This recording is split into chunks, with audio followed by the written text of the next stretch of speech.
Seawater occupies nearly 71% of the Earth's surface, meaning we are surrounded by it. 97% of the world's hydrosphere is made up of seawater, and so the other 3% is held in lakes, rivers, dams, and so on.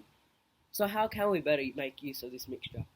But first of all, to provide a better understanding, what is seawater and how was it formed? Seawater is water from the Earth's seas and oceans.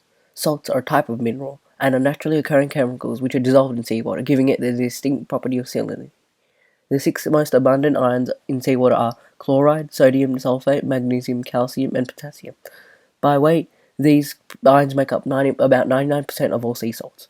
These minerals are generally found as compounds, and the most common one is sodium chloride, which is normal table salt.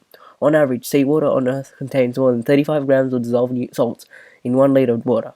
Due to this extra weight to the salts, seawater has a density of 1.025 kilograms per liter, making it 25 grams heavier than normal water. Now back to the answer of how we can better make use of seawater is through desalination. In simple terms, it is the removal of all minerals from salt water so that it can be fit for consumption or even for irrigation.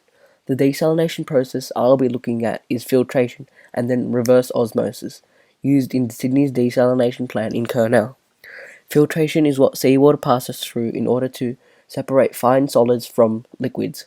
The filtration device used in Kurnell are 12 joule media filters, which are box-like concrete structures where water is filtered by gravity through a layer of filter coal and a layer of sand. This absorbs non-dissolved sediments. The water left behind still contains dissolved salts, and so it has to be better filtered through a process known as osmosis.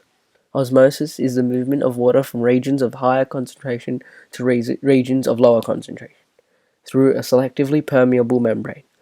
A membrane is a barrier that selectively allows only some things to pass through, such as ions, molecules, and in this case small particles which dissolved salts and minerals in seawater are.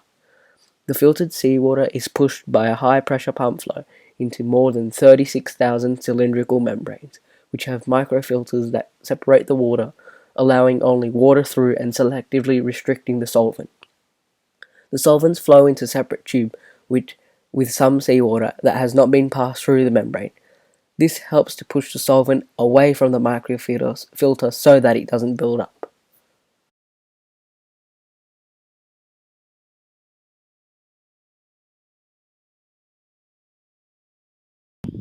A better question would be, how can you not use fresh, drinkable, safe water?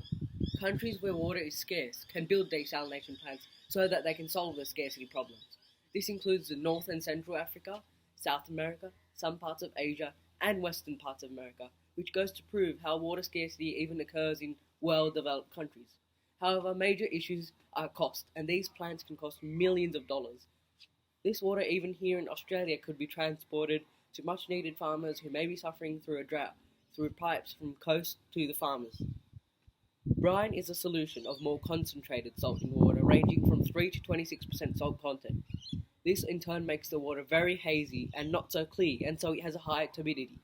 This brine solution, through further industrial processes such as distillation, can be further separated into very useful Epsom salts, made up of magnesium and sulfate, which can also be used to improve skin and can be taken internally to remove toxins. The main property of seawater that we are looking for is salinity, which is the salt content in the water. It is defined as the amount of salt in grams dissolved in 1 kilogram of water, which is 34 to 37 grams per 1,000 milliliters of water. Desalination takes advantage of this property of seawater, and so it uses microfilters which are small enough to separate the dissolved salt in the water through pressure, and due to this distinct property, seawater can be separated into its solid and solvents.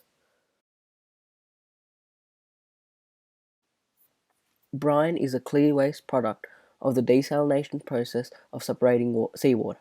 After the desalination process, the brine is returned back to the sea, usually in waters that have a high current movement so that it can be quickly dispersed. This is so its effect on the environment can be minimized, as it is a salt compound and too much salt can have a disastrous effect on organisms.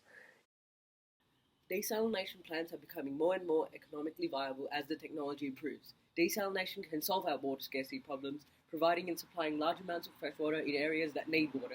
It already does in countries such as Spain, UAE, Countries which already experience water scarcity, and so desalination plants are the answer to the world's ever-growing water scarcity issue. And as always, thanks for watching.